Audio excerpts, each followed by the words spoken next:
Muy buenos días a una nueva clase del curso internacional de alta formación, Derecho de los Contratos. El día de hoy tenemos como un súper invitado al doctor Vincenzo Barba, profesor ordinario de la Universidad La Sapienza di Roma. Doctor, muchísimas gracias por estar en esta clase el día de hoy. Le damos la bienvenida. Puede iniciar su exposición, doctor. Muchísimas gracias. ¿Se me escucha bien? Sí, doctor. Perfecto, porque me parece que no se ve, no se escucha bien, pero puede que sea yo. Muy bien, antes que nada, agradecer mucho la Tribuna Jurídica por la invitación a dar esa charla. Para mí es un honor y me hace mucha ilusión y os la agradezco muchísimo.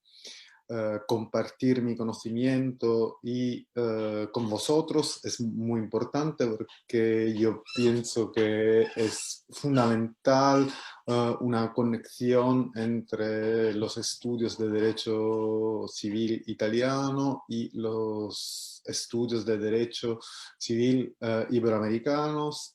Creo que tenemos mucho ambos que aprender lo uno de los otros.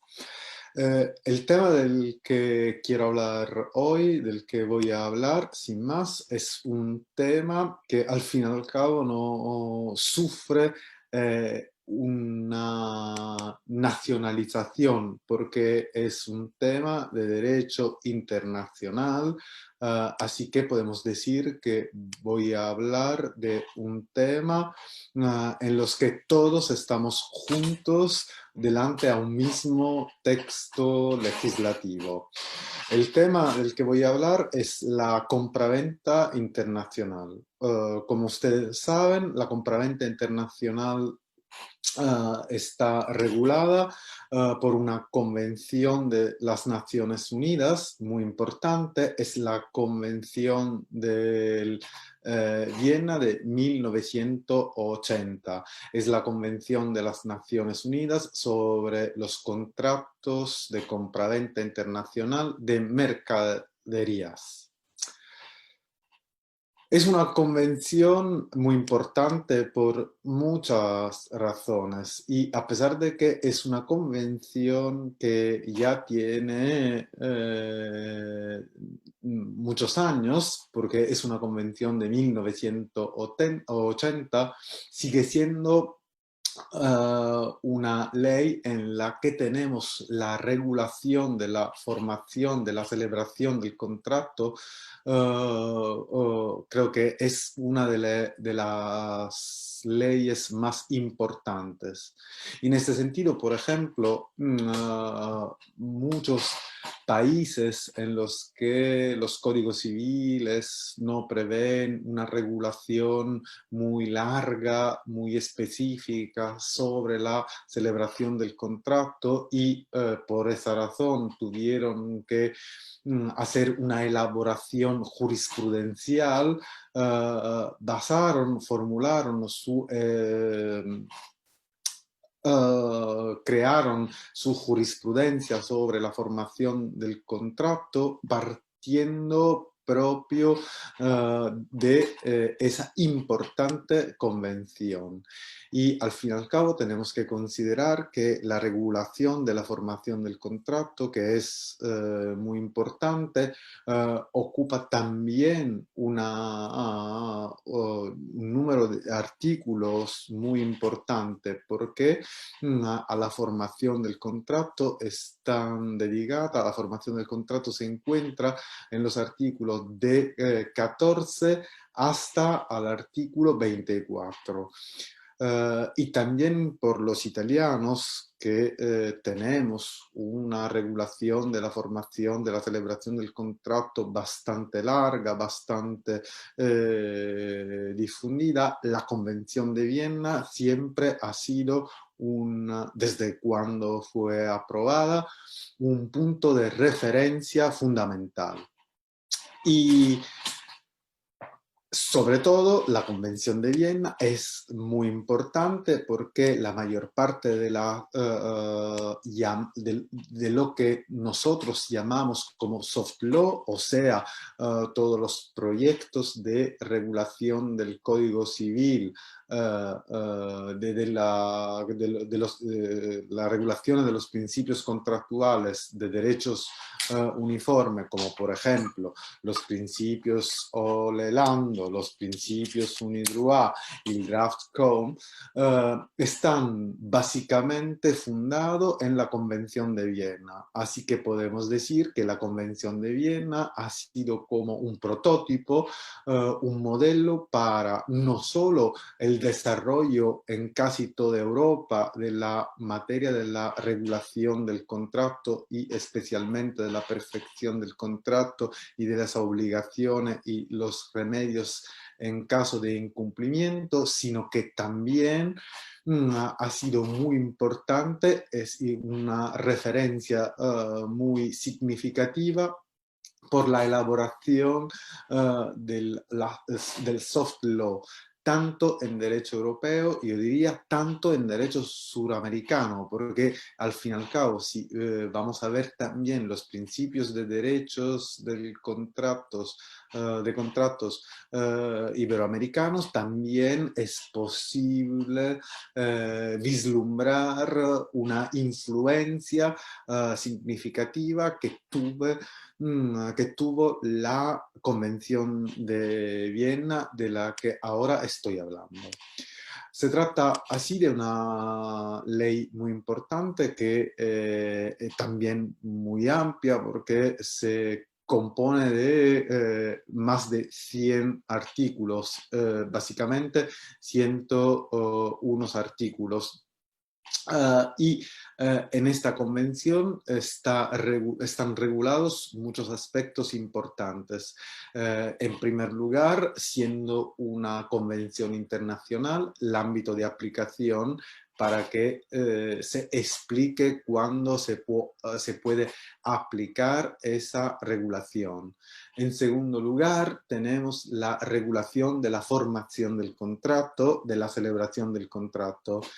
En tercer lugar, la compraventa de mercaderías y en particular las obligaciones del vendedor, que básicamente consiste en la entrega de las mercaderías y los documentos y la conformidad de las mercaderías y las pretensiones de terceros, y obviamente los derechos y las acciones en caso de incumplimiento del contrato por el vendedor y, por otro lado, las obligaciones del comprador y en particular la obligación del pago del precio y la obligación de la recepción y por supuesto los derechos y las acciones en caso de incumplimiento del contrato por el comprador. Así que tenemos una regulación de la transmisión del riesgo y las disposiciones comunes a la obligación del vendedor y del comprador. Este es el ámbito de la regulación de la Convención de las Naciones Unidas sobre los contratos de compravendita internacional de mercaderías. ¿Cuál es la cosa que de inmediato, de entrada,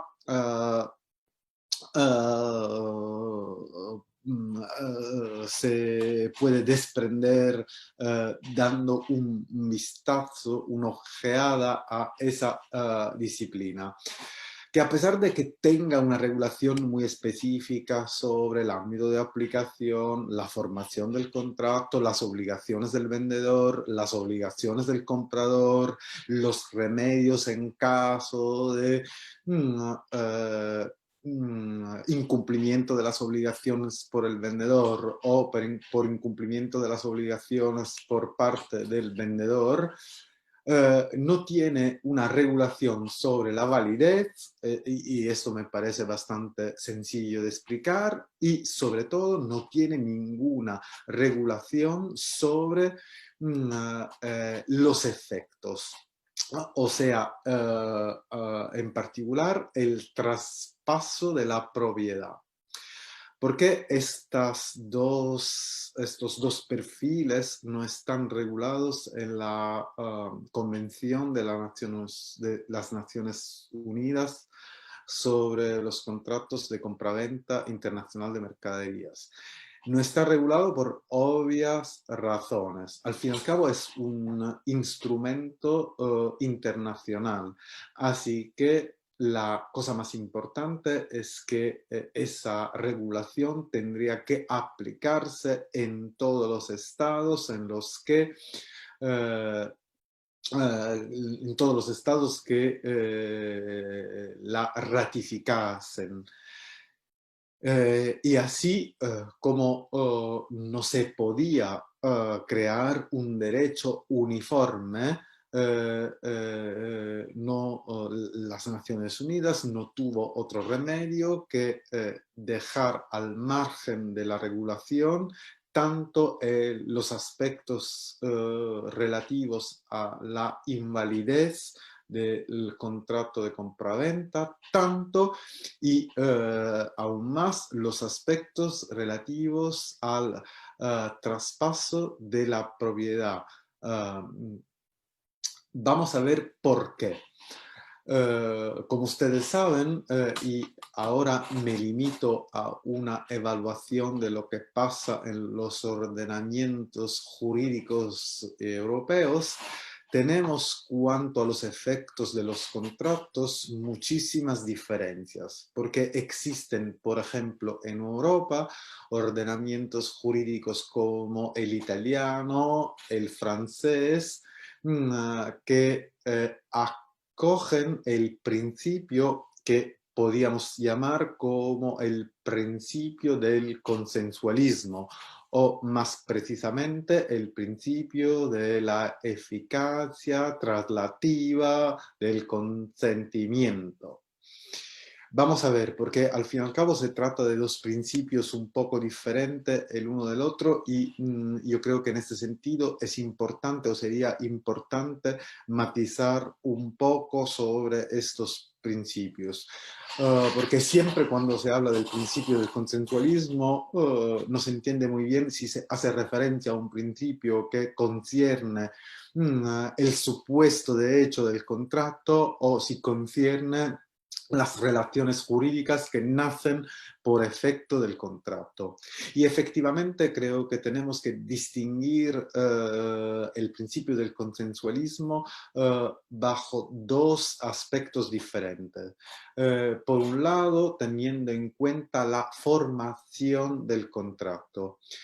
Si yo voy a considerar la formación, así que la perfección del contrato, puedo distinguir entre los contratos consensuales y los contratos reales. ¿Cuál es la diferencia o cuál tendría que ser, cuál ha de ser la diferencia entre los contratos reales y los contratos consensuales?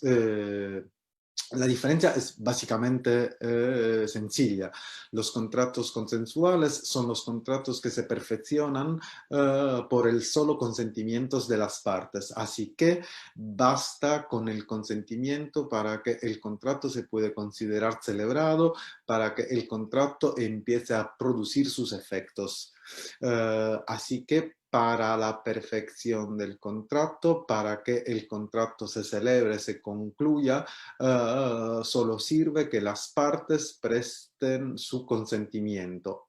Es un contrato que se funda sobre el consentimiento de las partes. En cambio, existen otros contratos que podemos llamar como contratos reales, que son los contratos que se perfeccionan no solo con el consentimiento, por el consentimiento de las partes, sino por la entrega de un bien que una parte haga a la otra. Así que para que se perfeccionen esos contratos no sirve solo el consentimiento de las partes, sino también la entrega que una parte haga a otra. Por ejemplo, en derecho italiano, La compraventa es un contrato consensual, así que es un contrato que se perfecciona por el solo consentimiento de las partes y nada más.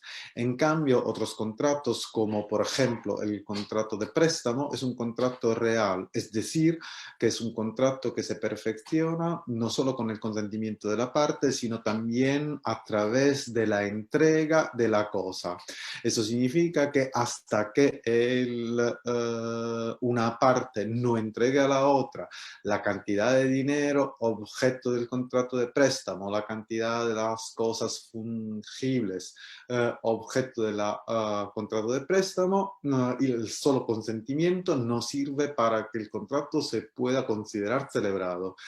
Es necesario no solo el consentimiento de la parte, sino también la entrega de la cosa de una parte a la otra. Vale. Esto sería una diferencia entre los contratos que podemos llamar consensuales y los contratos que podemos llamar reales. La diferencia concierne el perfeccionamiento de esos contratos, así que los contratos consensuales son los contratos que se perfeccionan, que se celebran por efecto del solo consentimiento de las partes, mientras que los contratos reales son los contratos que se perfeccionan por el consentimiento y por la entrega del bien que una parte haga a la otra. Así que hasta que una parte no haya entregado la cosa a la otra parte, el contrato no se puede decir celebrado, no se puede decir perfeccionado. En ese sentido, yo creo que no tiene mucho sentido hablar del principio del consensualismo, ya que el principio del consensualismo, a mi parecer, no tiene nada que ver con la perfección del contrato, así con las diferencias entre los contratos consensuales y los contratos reales, sino que tiene que ver con los efectos del contrato. No, porque existen contratos que realizan sus efectos inmediatamente y en particular son los contratos traslativos de dominios. Por lo que concierne los contratos traslativos de dominios, en algunos ordenamientos jurídicos, como por ejemplo el ordenamiento jurídico italiano o el ordenamiento jurídico francés, el traspaso del dominio se realiza por efecto del solo contrato. Así que una vez que el contrato está celebrado, también se realiza el traspaso de la propiedad, de la titularidad del derecho real, diríamos más genéricamente del dominio, de una parte a la otra. En cambio, existen ordenamientos jurídicos diferentes al italiano-francés, como por ejemplo el ordenamiento jurídico alemán o el ordenamiento jurídico español, y hablo obviamente del derecho civil español general, en los que el solo consentimiento no basta para que se realice el traspaso del derecho, el traspaso del dominio, ya que sirve también un otro acto de entrega material. No que el contrato no sea celebrado o no sea perfeccionado, sino que el contrato no realiza en sí mismo el traspaso del dominio de una parte a la otra.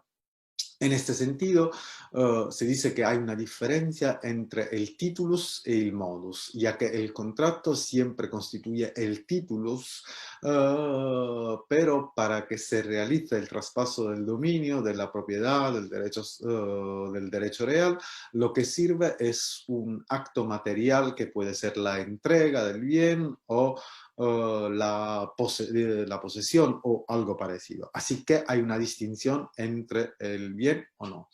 En ese sentido, creo que cobra importancia el principio del consensualismo. Así que existen ordenamientos jurídicos que acogen el principio del consensualismo, o sea, ordenamientos jurídicos según los cuales el contrato transfiere la propiedad y los derechos reales sin más, y hay otros ordenamientos jurídicos en los que el contrato en sí mismo no sirve y no basta para que se realice la transmisión del derecho de una parte a la otra, sino que sirve, además del contrato, otro acto. Ahora bien, si vamos a considerar que esa era la situación que existía en los ordenamientos jurídicos de Europa, que al fin y al cabo es un continente muy pequeño, no cabe duda de que una convención internacional sobre la compraventa no podía establecer algo sobre los efectos de la compraventa. ¿Por qué? En cada caso no cabía o podía no caber con los principios que existían en uno u otro ordenamiento jurídico. Así que la convención no tuvo otro remedio que decir muy claramente que quedan afuera de la regulación dentro de la Convención Internacional tanto el tema de la validez del contrato como, sobre todo, el tema de la eficacia del contrato. Así que, por lo que concierne la eficacia del contrato, siempre es necesario hacer referencia al ordenamiento jurídico que se tiene que aplicar al caso. Así que si se tendría que aplicar el ordenamiento jurídico italiano o el ordenamiento jurídico francés, la compraventa implicaría también el traspaso del derecho del comprador al vendedor. En cambio, si se tratara de aplicar el derecho español o el derecho alemán, la compraventa en sí misma no podría implicar, no podría determinar la transferencia del derecho, del dominio del derecho de propiedad, derechos reales, del comprador del vendedor al comprador, sino que sirve otro acto que es el acto, el modus para que se realice el efecto traslativo.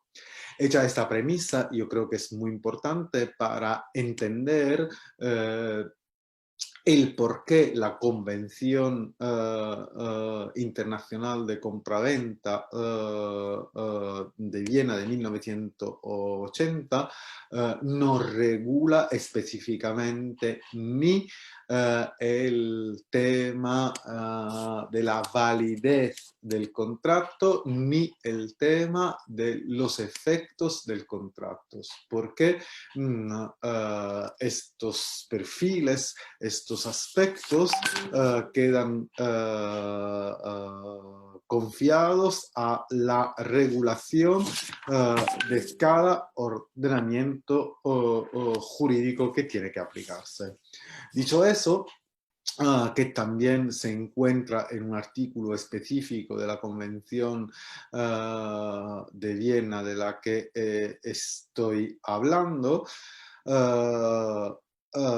y en particular el artículo 4, el que establece que la presente convención regula exclusivamente la formación del contrato de compraventa y los derechos y obligaciones del vendedor y del comprador de ese contrato, salvo disposición expresa en contrario de la presente convención. Esta no concierne en particular la validez del contrato ni a la de ninguna de sus estipulaciones, ni tampoco a la de cualquier uso. B, a los efectos que el contrato pueda producir sobre la propiedad de las mercaderías vendidas. Así que el artículo 4 de la convención deja claro que esa convención no regula ni la validez del contrato, ni la validez del contrato, ni tampoco los efectos que el contrato pueda producir sobre la propiedad. Dicho eso, dicho esto, la prima cosa que tenemos que considerar es cuando se aplica la Convención de Viena, o sea, cuando la regulación del contrato de compraventa internacional puede aplicarse. Obviamente se trata de un una convención que regula un contrato de compraventa internacional. Y como se trata de un contrato de compraventa internacional, lo que es importante es que las partes del contrato sean de estados contratantes, o sea, agentes que han ratificado esta convención diferentes. Así que esa convención se aplicará a los contratos de compraventa de mercaderías entre partes que tengan sus establecimientos en estados diferentes y en particular cuando esos estados sean estados contratantes o cuando las normas de derecho internacional privado prevén la aplicación de la ley a un estado contratante. Obviamente eso significa que para que se aplique esa compraventa lo que es necesario es que las partes contratantes, o sea el vendedor y el comprador, sean de estados diferentes el uno del otro. Obviamente no se tendrá en cuenta el hecho de que las partes tengan sus establecimientos en estados diferentes cuando ello no resulte del contrato, ni de los tratos entre ellas, ni de la información revelada por las partes en cualquier momento, antes de la celebración del contrato o en el momento mismo de su celebración. Y para determinar la aplicación de la convención no se tendrá en cuenta ni la nacionalidad de las partes, ni el carácter civil o comercial de las partes o del contrato. Así que se aplica tanto a las compraventa civil, a la compraventa civil, tanto a la compraventa comercial. Lo que es importante es que las partes del contrato sean de nacionalidad diferente, así que se trata de una convención internacional. A pesar de esto, obviamente quedan excluidas de la aplicación de la convención las mercaderías compradas por uso personal, familiar o domésticos, las compradas en subastas, también si se trata de unas subastas judiciales, y sobre todo las compraventa de buque, embarcaciones y aeronaves y la compraventas de electricidad. Creo que esta es una aclaración muy importante porque al no existir esa aclaración, todos los contratos de compraventa de electricidad, especialmente cuando ocurren entre estados diferentes, quedarían expuestos, quedarían a la aplicación de esa convención. En cambio, es la convención misma que excluye ese caso a la aplicación de la convención. Obviamente se trata de una convención que regula, como hemos dicho, el contrato de compraventa. Así que lo que es importante es que se trate de la compraventa. La compraventa es el contrato por el que una parte transfiere a la otra un derecho en cambio de un precio. Como ustedes saben, el contrato de compraventa tiene o puede tener unas cuantas conexiones con otros contratos, especialmente cuando se trata de suministros de mercaderías y cuando la parte que haga la venta, el vendedor, tiene también que trabajar, suministrar mano de obra o prestar servicios. Así que pueden existir hipótesis en las que hay de confín entre el contrato de compraventa, el contrato de obra, el contrato de arrendamiento también.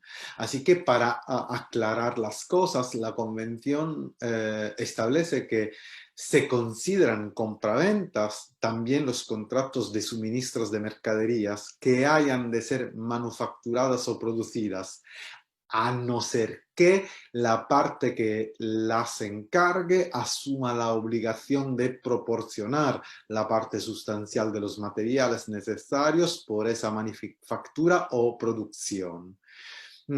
Y precisa también que la convención no se aplica a los contratos en los que la parte principal de las obligaciones de la parte que proporcionen las mercaderías consista en suministrar mano de obra o prestar otros servicios. Así que para que se aplique el contrato, esa regulación, esa convención internacional, es indispensable que se trate de una compraventa en el sentido estricto, o sea que un contrato cuya causa es el intercambio de un bien contra un precio.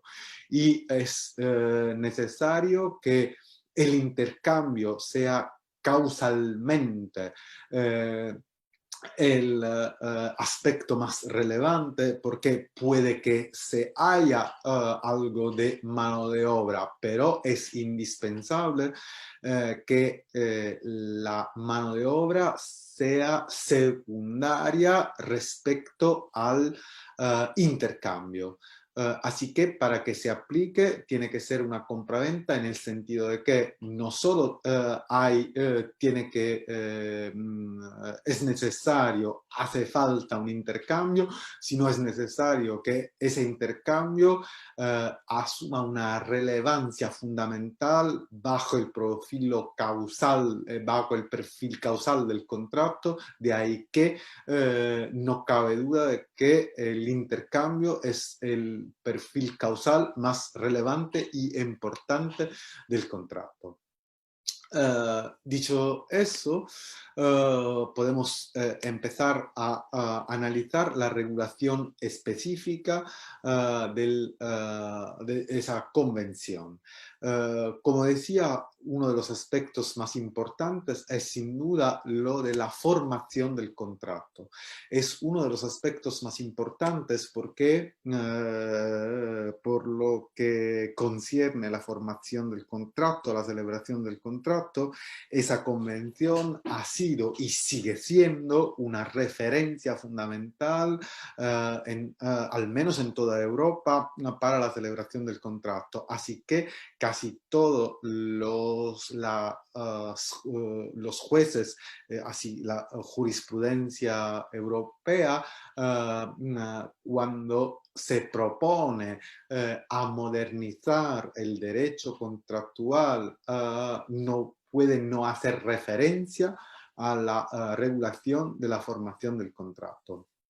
La regulación de la formación del contrato es muy larga, así que puedo solo esbozar unos cuantos aspectos que a mi parecer son los más relevantes.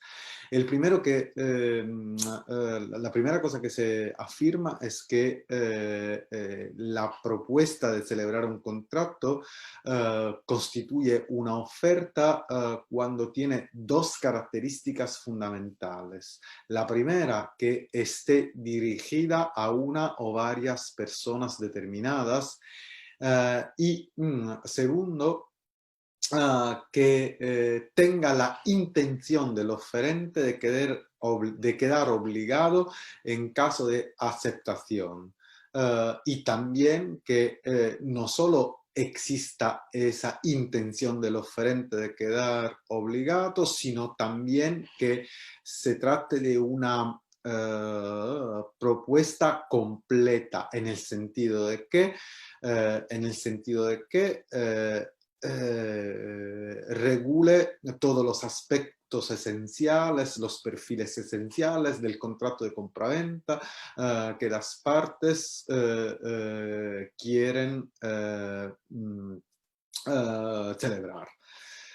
Si la propuesta no fuera dirigida a una o varias personas determinadas, no constituiría una oferta, sino sería otra cosa.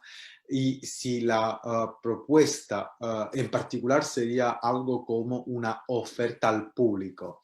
Y si la propuesta no fuera suficientemente precisa, no podría ser, no podría considerarse, no podría tener la consideración de oferta, sino que sería una simple invitación a ofrecer, que es cosa diferente. Y también tiene que indicar la intención del oferente de quedar obligado en caso de aceptación.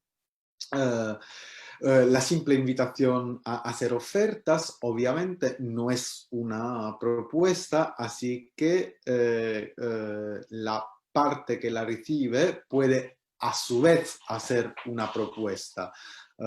Así que la situación es muy diferente.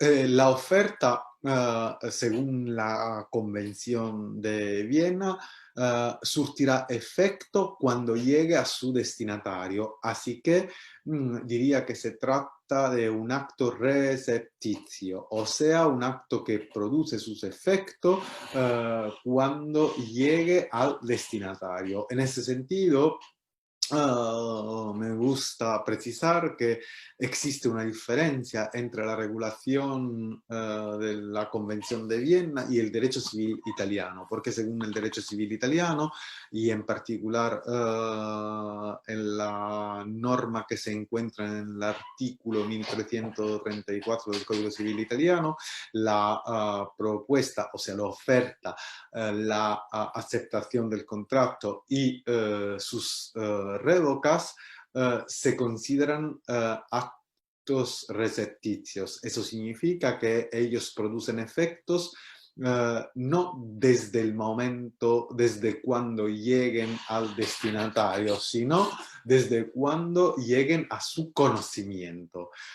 Así que existe esa diferencia muy importante entre el derecho civil italiano y la Convención de Viena sobre la compraventa de mercaderías, ya que según la Convención de Viena la oferta es un acto que surtirá su efecto cuando llegue al destinatario. No sirve el conocimiento por parte del destinatario, sino sirve solo que llegue al destinatario, o sea, a su dirección postal.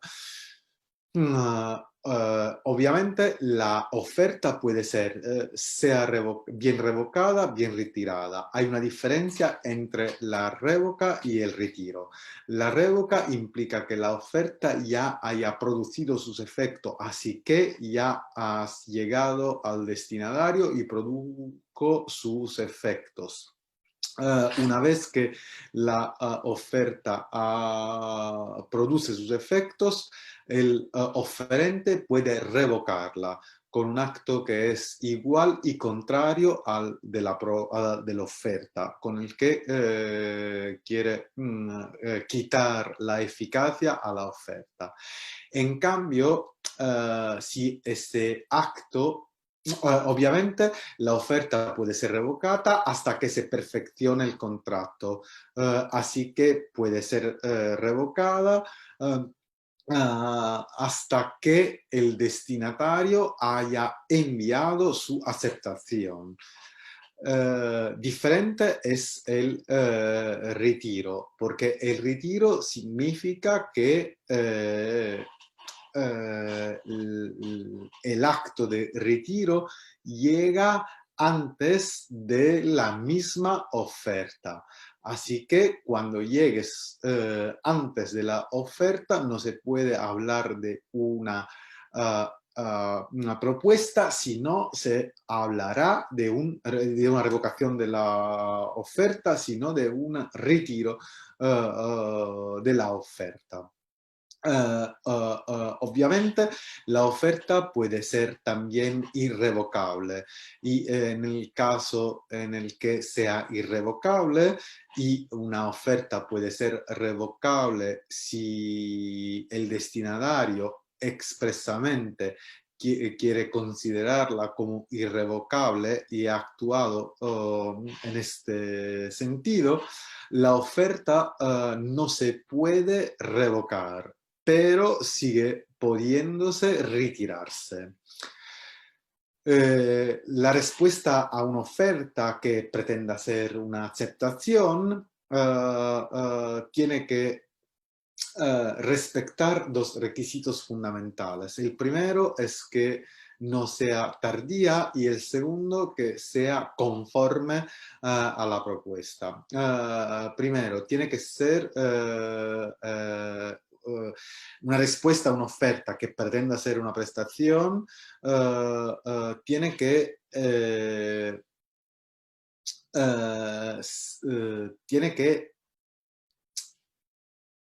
tiene que no contener adicciones, limitaciones o modificaciones que implican rechazo de la oferta y que constituyen una contraoferta. Así que una respuesta a una oferta puede contener elementos adicionales o diferentes que no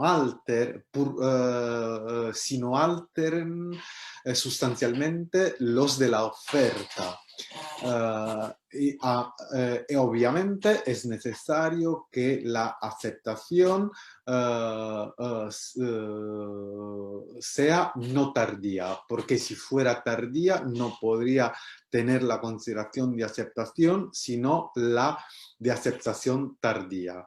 La aceptación tardía surtirá efecto como aceptación siempre y cuando el oferente sin demora informa verbalmente de ello al destinatario o le envía una comunicación en tal sentido.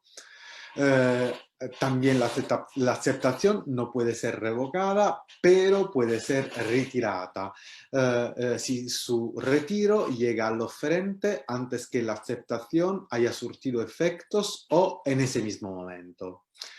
En el caso de que el contrato se concluya a través del intercambio de propuesta y aceptación, el contrato se perfeccionará en el momento de surtir efecto la aceptación, o sea, en el momento en que la aceptación llega a destinación, llega a su destinatario.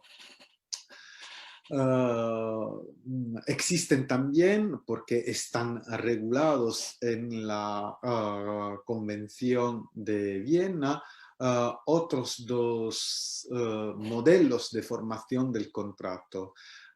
Un modelo de formación del contrato podría ser lo que un contrato que se concluye a través de una propuesta y el inicio de ejecución por la otra parte. Así que el destinatario de la oferta, en lugar de aceptar, da ejecución al contrato.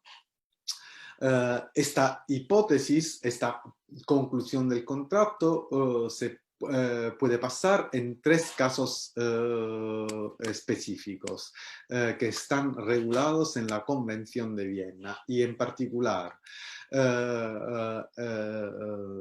cuando está establecidos en la oferta, cuando hay un uso en este sentido y cuando tiene que cuando se desprende en relación a la naturaleza del contrato. En este caso, el contrato se perfecciona no cuando el destinatario de la oferta hace la aceptación, sino cuando haga la ejecución del contrato. Y en este caso es muy importante porque se trata de una celebración del contrato un poco más rápida de la que en cambio podría pasar a través de un intercambio de propuesta y aceptación. En ese sentido tengo que precisar que una conclusión del contrato en este mismo sentido se encuentra también en el Código Civil italiano y se encuentra en el artículo 1327 del Código Civil italiano. El Código Civil italiano, el que especifica que no sirve para que se haya la celebración del contrato, la ejecución integral del contrato, sino el inicio de ejecución. Así que, por ejemplo, en la Academia Italiana se debate mucho sobre lo que tiene que entenderse por inicio de ejecución. Así que el inicio de ejecución sería cosa diferente de la ejecución en sentido pleno. Dicho eso, creo que es importante analizar la regulación de las obligaciones que nacen del contrato de compraventa internacional de mercaderías. Y la primera regla, porque es una regla, diría que es la regla más importante en toda la materia del incumplimiento de las obligaciones que nacen del contrato de compraventa internacional de mercaderías, es la regla del incumplimiento, ya que cuando se habla de incumplimiento, el incumplimiento que determina los remedios que la convención misma establece tiene que ser un incumplimiento esencial, un incumplimiento grave.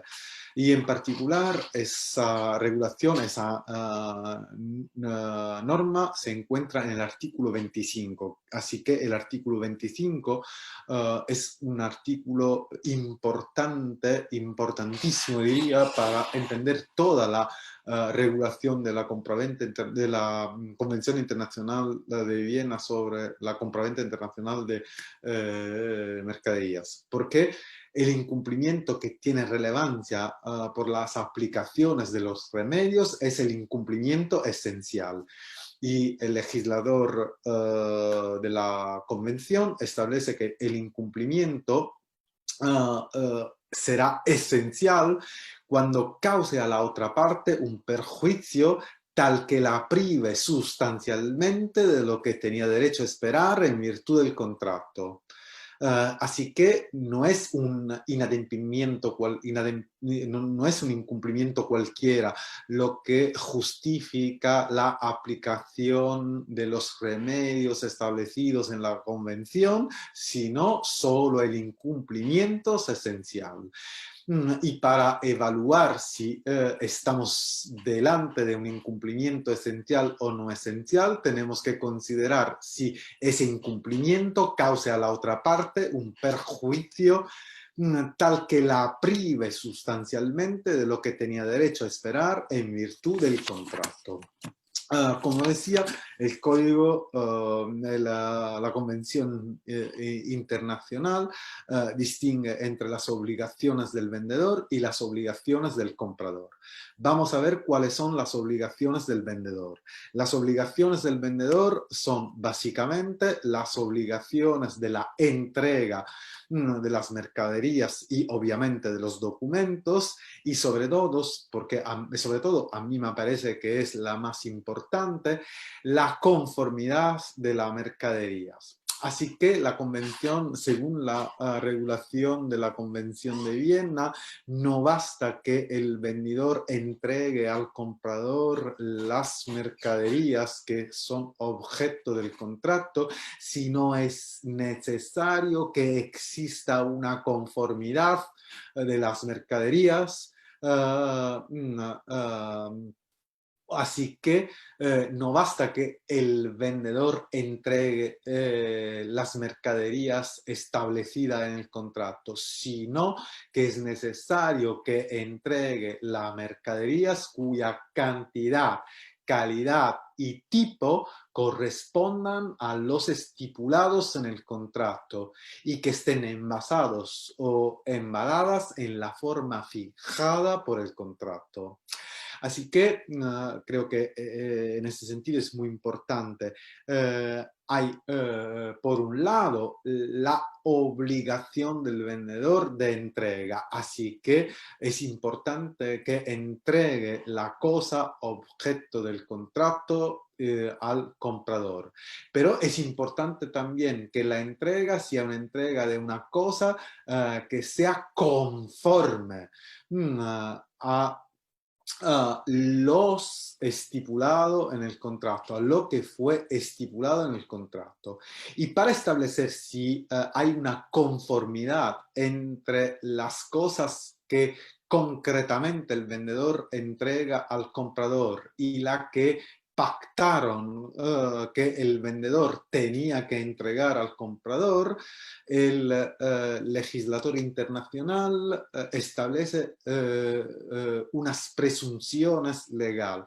Así que, salvo que las partes hayan pactado otra cosa, las mercaderías no serán conforme al contrato a menos que primero, sean aptas para los usos a que ordinariamente se destinan mercadería de ese mismo tipo, que no sean aptas para cualquier uso especial que expresa o tácitamente se haya hecho saber al vendedor en el momento de la celebración del contrato, que poseen las cualidades de la muestra o modelo que el vendedor haya eventualmente presentado al comprador, que estén envasadas o embaladas en la forma habitual para tales mercaderías.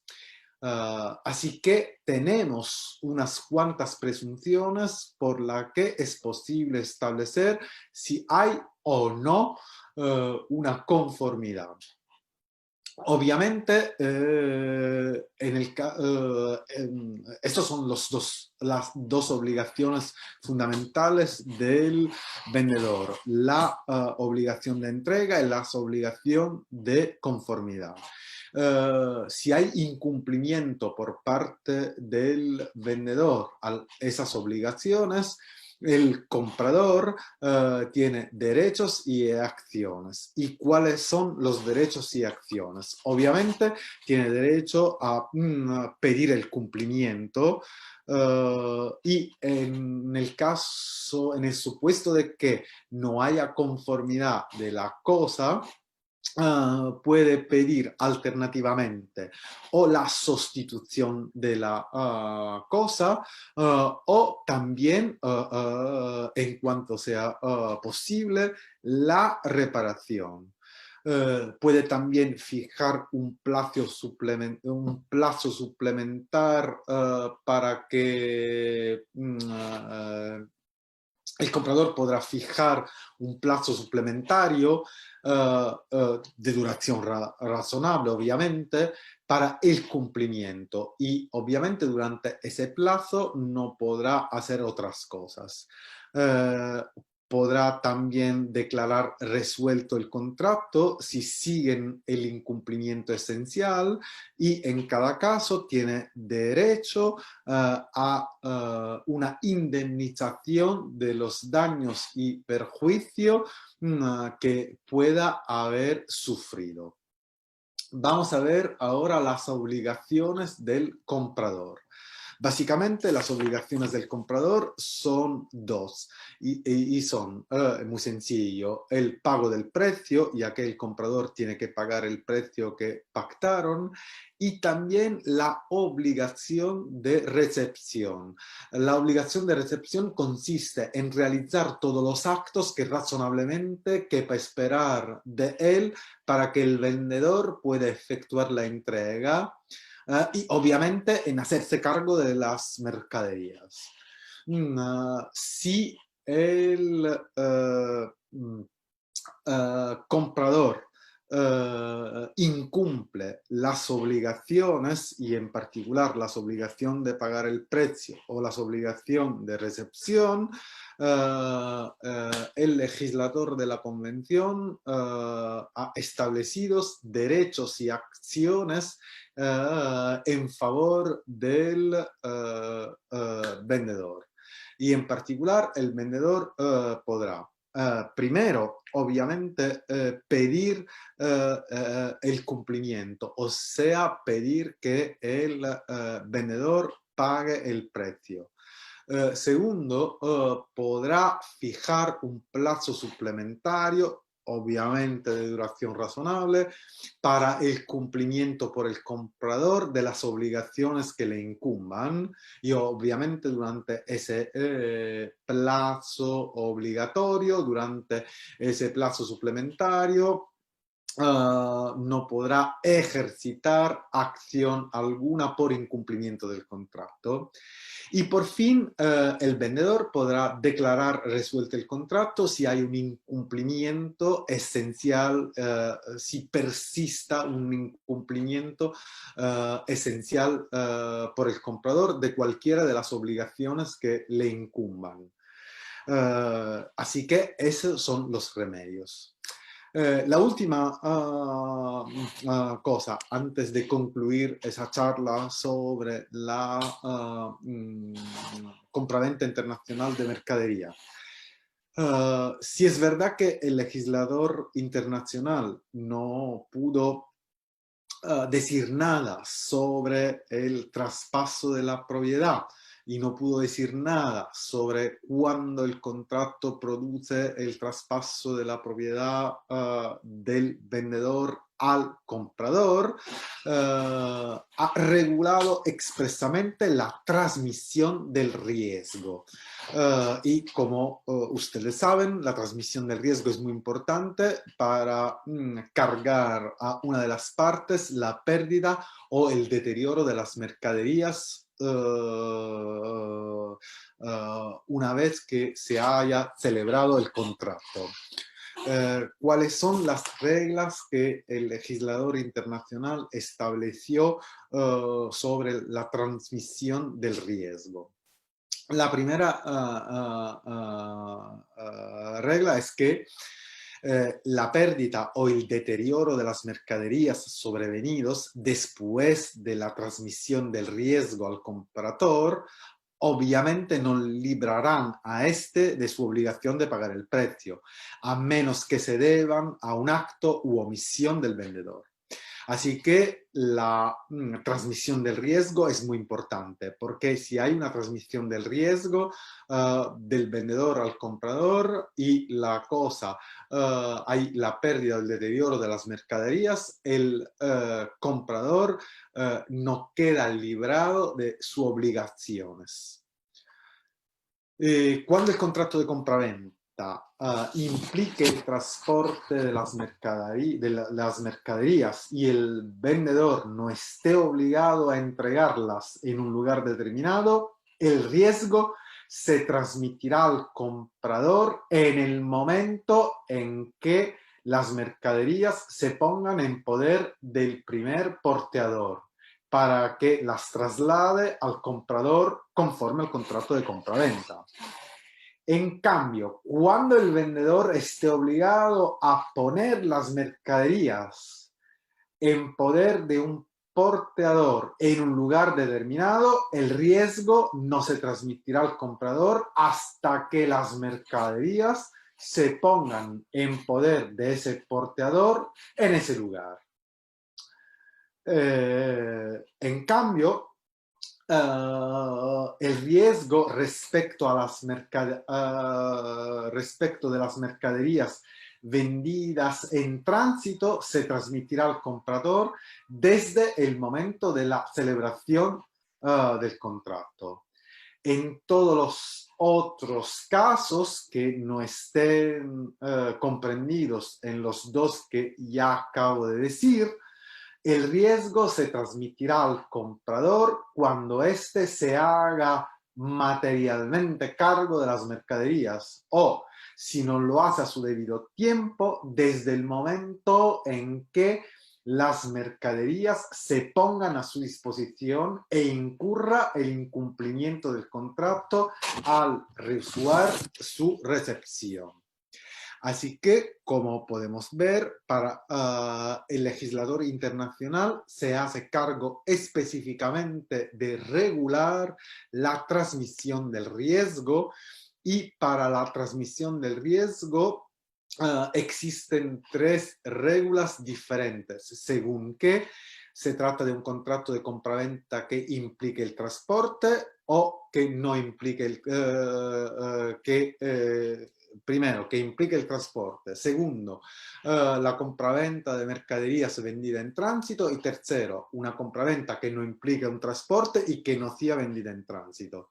En el caso de compraventa que implique el transporte, tenemos que distinguir a según que el vendedor esté obligado o no a entregarle en un lugar determinado. En el primer caso, el riesgo se transmite en el momento en que la mercadería se ponga en poder del primer portador. En el segundo, en el momento en el que las mercaderías se pongan en el poder de un portador en ese lugar determinado. Si el riesgo, si se trata de una compraventa de mercaderías vendida en tránsito, el riesgo se transmitirá al comprador desde el momento de la celebración del contrato. En todos los otros casos, o sea, cuando no se trate de una compraventa que implique un transporte y no se trate de una compraventa de mercaderías vendidas en tránsito, el riesgo se transmitirá al comprador cuando éste se haga cargo de las mercaderías. Una última cosa que me parece muy importante decir. Esa es una regulación muy importante y creo que es muy importante no solo porque al fin y al cabo es una regulación sobre un contrato importante que es común a casi todos los países del mundo, así que tenemos una regulación que todos compartimos, sino también porque al fin y al cabo se trata de una regulación muy moderna que ha servido y sigue sirviendo para la modernización de los derechos civiles, sobre todo los derechos civiles que se fundan sobre códigos civiles muy antiguos, como por ejemplo pasa en Italia, que tenemos un código civil que es de 1942, o también en España, cuyo código civil, como ustedes saben, es de 1889. Así que yo creo que es importante siempre poner mucha atención hacia las convenciones internacionales, ya que las convenciones internacionales siempre pueden ayudar para desarrollar los derechos civiles. Muchísimas gracias y quedo pendiente a vuestras preguntas si la hay.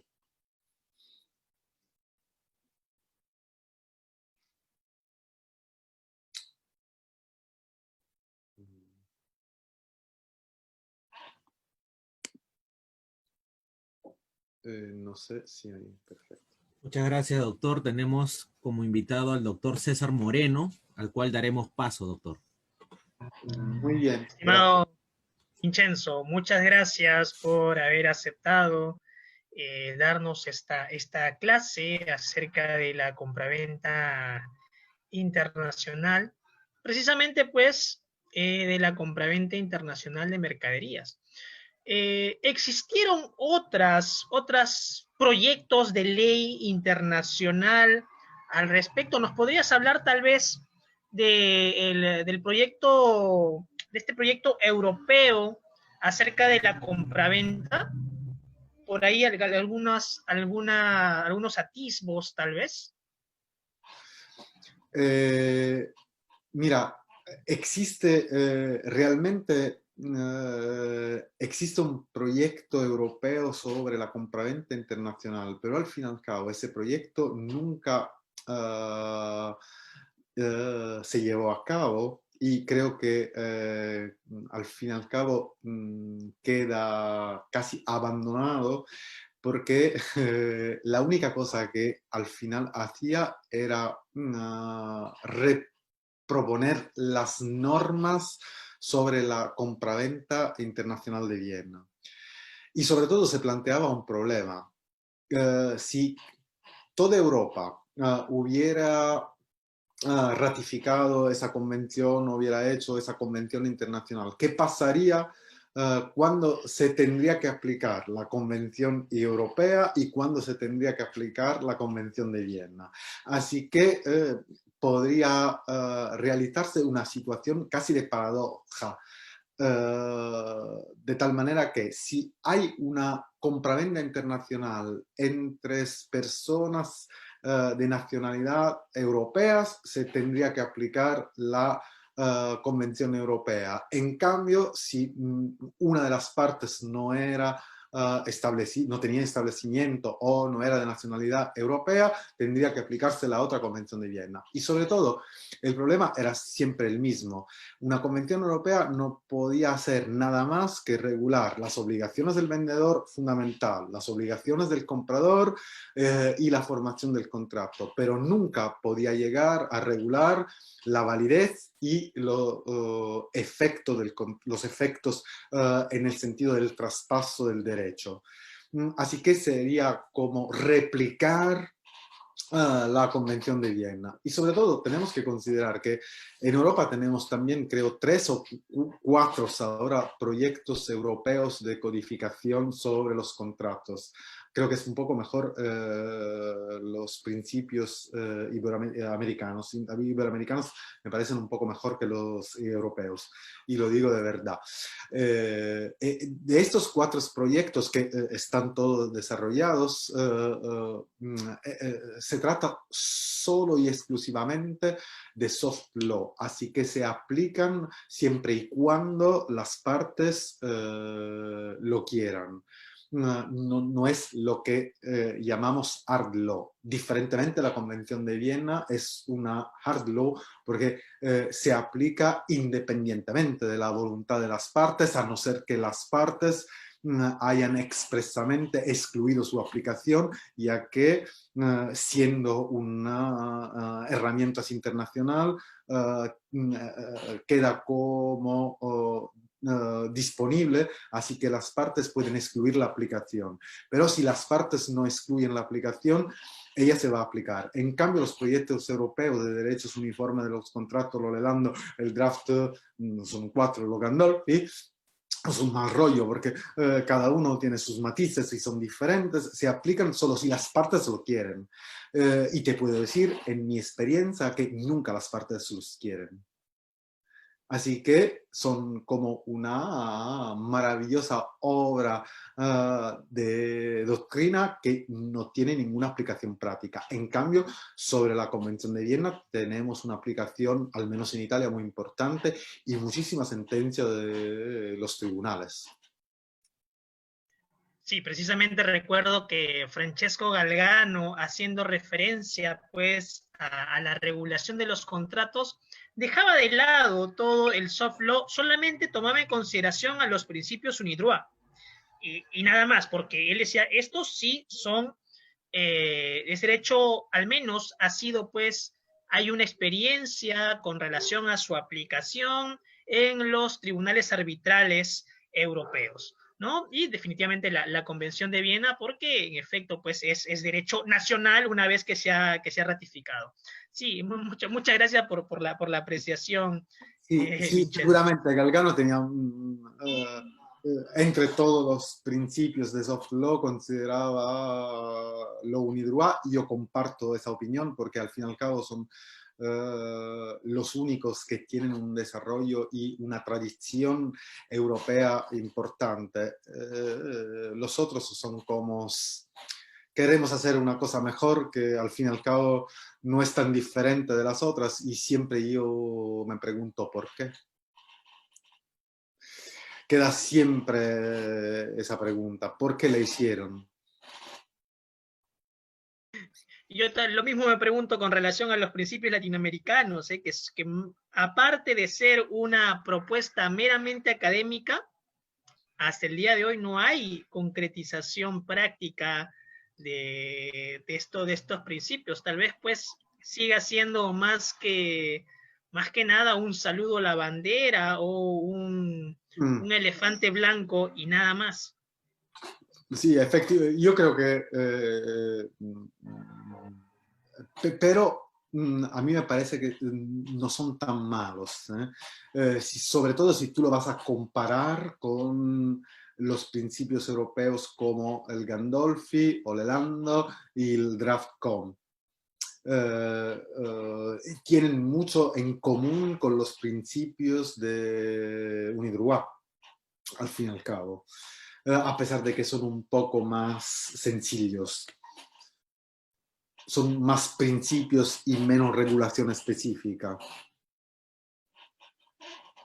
Y precisamente eso puede ser una desventaja para los países latinoamericanos. Te explico por qué, Vincenzo. Porque, al menos por cuanto respecta a los jueces peruanos, ellos idolatran el texto expreso de la ley.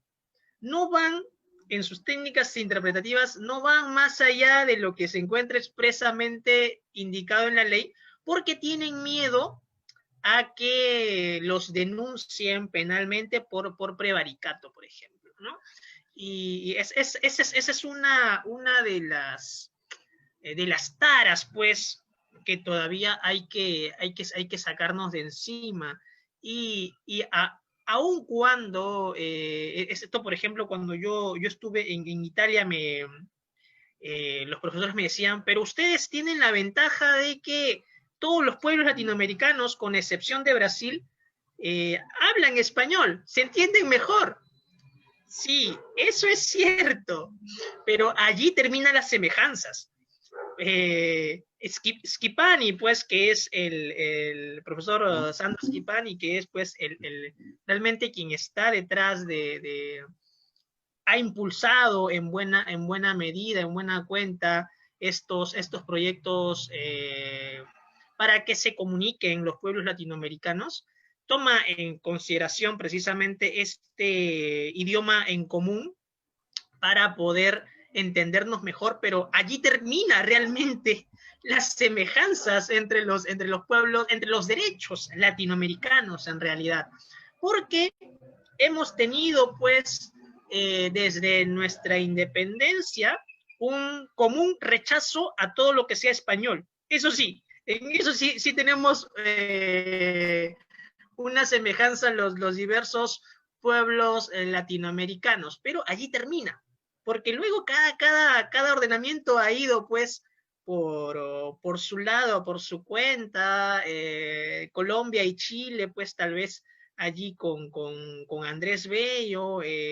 Brasil pues, es otra realidad completamente distinta. Argentina también. Y Perú ha tenido también una evolución un tanto autónoma en su codificación. Por ejemplo, ya en el código, el último código civil del 84 ya asume bastante influencia del código civil italiano. Precisamente es por eso que nosotros, pues, prestamos mucha atención a lo que se produce en esas tierras.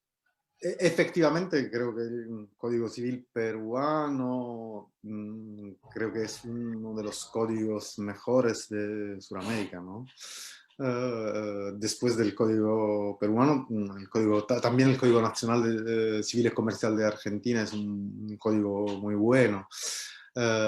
Y creo que es un código al que tenemos que poner mucha atención. Y no es verdad que tiene muchas cosas semejantes al derecho civil italiano, pero yo creo que por impulso por ejemplo, de Cesarego, tiene un desarrollo de los derechos de la personalidad que el Código Civil italiano no tiene, ¿eh?